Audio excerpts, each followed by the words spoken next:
जय श्री कृष्ण। राधे राधे। आप सभी का भोले भक्ति चैनल पर स्वागत है।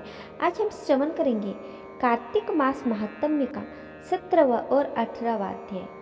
सूत जी बोले, हे मुनिगणों, एक बार श्री नारद जी ने समस्त वेदों के ज्ञाता व्यास जी से पूछा, हे व्यास जी, ब्रह्मचारी, गृहस्थ, वानप्रस्थी और सन्यासी इन चारों आश्रमों में गृहस्थ आश्रम को ही क्यों श्रेष्ठ माना गया है? इस संबंध में जानने की मेरी प्रबल इच्छा है। हे महर्षि, आप तो स्वयं ज्ञाता है, किंतु फिर भी आपने पूछा है तो मैं बताता हूँ।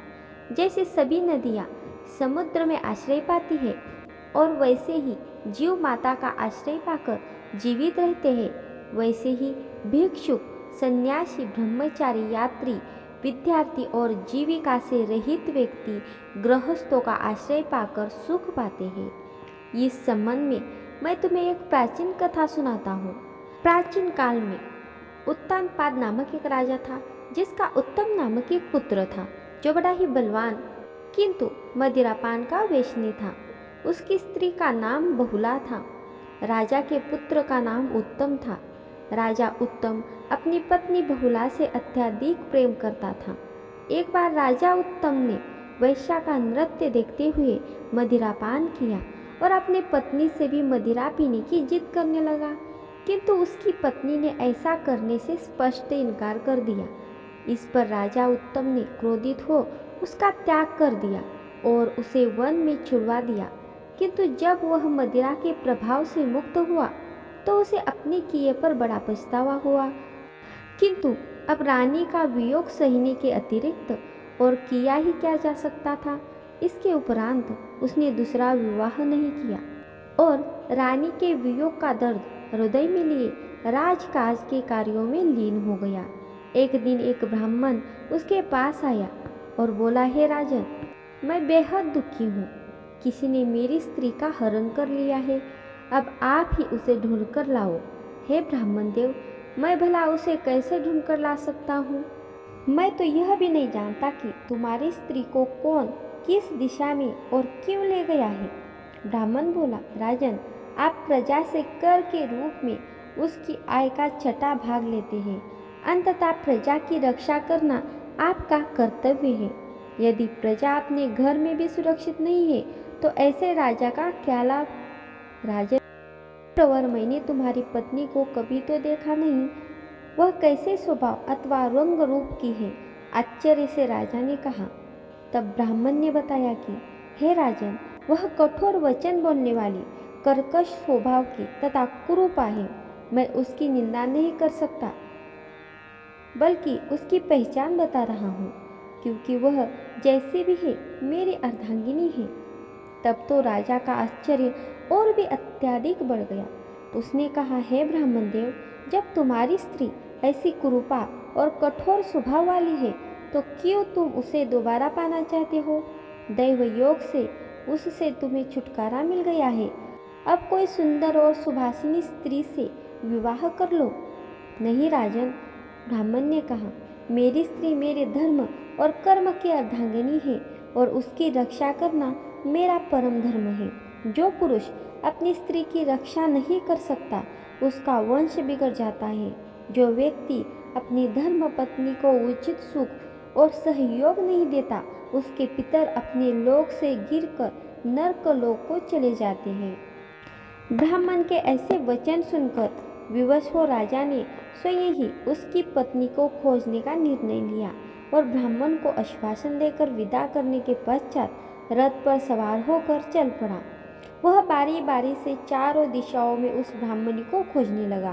तत्पश्चात वह एक वन में पहुंचा, जहां उसने एक आश्रम देखा। आश्रम में जाकर राजा ने आसन पर एक ऋषि को बैठा देखा। वह उसके समीप जा पहुंचा। ऋषि ने भी राजा को देखा, मगर आश्चर्य कि राजा को देखकर भी ऋषि ने उसके किसी प्रकार के आदर सत्कार का उपक्रम न किया। उसके मनोभावों को समझकर त्रिकालज्ञ ऋषि बोले, मैं जानता हूँ कि तुम राजा उत्तानपाद के पुत्र हो, मगर यहाँ किस कारण से आए हो? आश्चर्य से राजा ने कहा, हे महामुनि, एक ब्राह्मण के घर से कोई उसकी स्त्री का हरण करके ले गया है। मैं उसी की खोज में निकला हूँ, मगर आपने तो मुझे अर्घ्य ही दिया और नहीं किसी प्रकार का आदर सत्कार किया। इसका क्या कारण है? हे राजन, ऋषि बोले, तुम अर्घ्य के योग्य होते हुए भी इस समय उसके पात्र नहीं हो, क्योंकि तुमने अपनी निरपराध स्त्री का त्याग किया है। यदि स्त्री का धर्म पति की तन मन से सेवा और उसकी आज्ञाओं का पालन करना है, तो पति का भी कर्तव्य है कि वह उसका यथोचित सम्मान करे। जहाँ स्त्रियों का मान होता है, वहाँ देवताओं का वास होता है। कहा भी गया है, यंत्र पूज्यते नारी, तंत्र बसती देवो। हे राजन, इसके विपरीत जहाँ नारी का अपमान होता है, वहाँ कभी सुख शांति नहीं रह सकती। इतना सुनकर राजा का सिर लज्जा से झुक गया। तत्पश्चात वह बोला, भगवान, आपने मेरी आंखें खोल दी। आप कृपया मेरा मार्गदर्शन करें।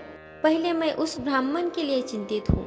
आप कृपा कर यह बताइए कि उस ब्राह्मण की स्त्री को कौन हर कर ले गया है, क्यों हर कर ले गया है और इस समय वह कहाँ और किस दिशा में है। तब ऋषि ने ध्यान लगाकर बताया, हे राजन, आदित्य का बलाक नामक राक्षस पुत्र उस ब्राह्मणी को हर कर ले गया है।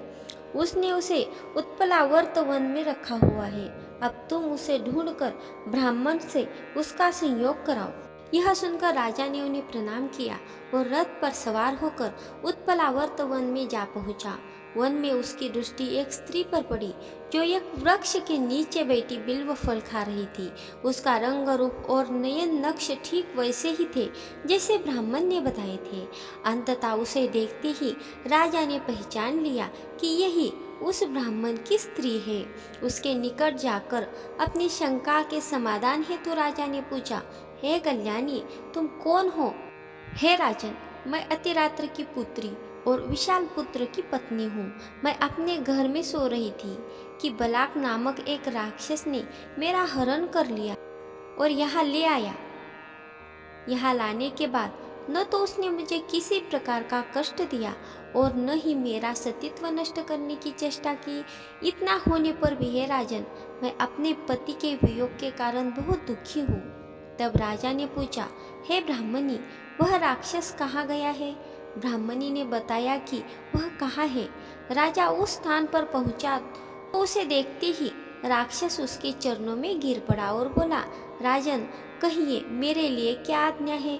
तब राजा तनिक क्रोधित दर्शाते हुए बोला कि अरे दुष्ट निशाचर, तू उस ब्राह्मणी का हरण करके क्यों लाया?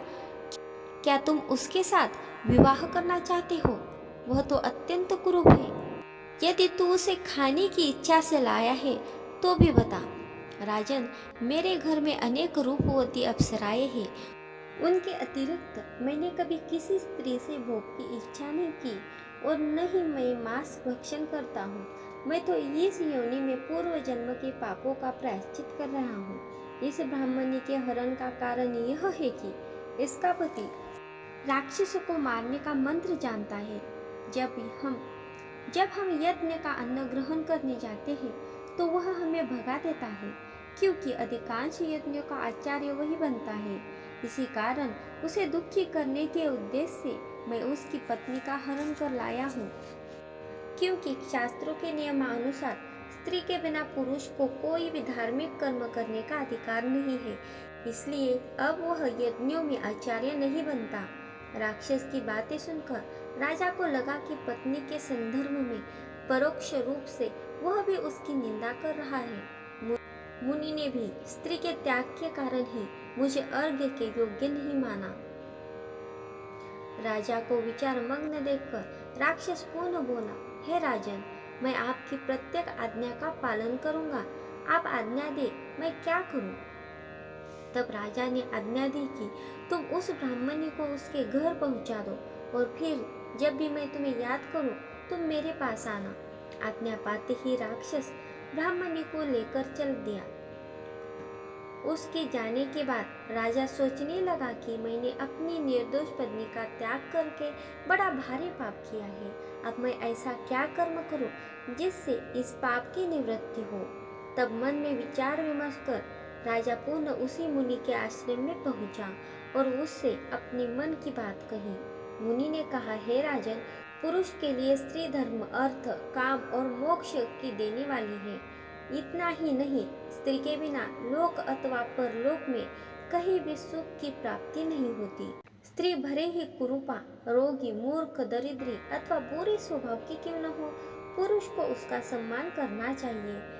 हे महाराज, पत्नी को त्यागने का यह अपराध तो अब मुझसे ही हुआ है, किंतु आप आगे का मार्ग बताइए कि इस पाप का प्रायश्चित किस प्रकार हो। मैं ऐसा क्या कर्म करूं जिससे मुझे इस पाप से मुक्ति मिले। हे राजन, तुम्हें अपनी पत्नी से क्षमा मांगनी चाहिए, किंतु महाराज, मैं तो यह भी नहीं जानता कि वह कहाँ है और किस स्थिति में है, जीवित भी है अथवा। हे राजन, मुनि ने बताया, तुम्हारी स्त्री जीवित है और नागलोक में है। उसे अकेली वन में विचरते देख शतापात नामक नाग ने उसे अपने लोक ले गया, जहाँ उसकी नंदा नामक कन्या ने उसे घर में छिपा रखा है। तुम्हें उसे वहां से मुक्त करवाना है। इस प्रकार राजा मुनि को प्रणाम कर वापस आ गया। अपने महल में आकर उसने बलाक को याद किया, जो तुरंत ही उसके समक्ष उपस्थित हुआ। राजा ने उसे नागलोक से अपनी पत्नी को मुक्त कराकर लाने का आदेश दिया। आज्ञा पाते ही बलाक नागलोक की ओर प्रस्थान कर गया। तभी अपनी पत्नी को पाकर ब्राह्मण भी राजा को धन्यवाद देने आया। अपनी पत्नी को पाकर वह अत्यधिक प्रसन्न था। तभी बलाक उसकी पत्नी को भी नागलोक से ले आया, जिसे पाकर राजा अत्यधिक प्रसन्न हुआ।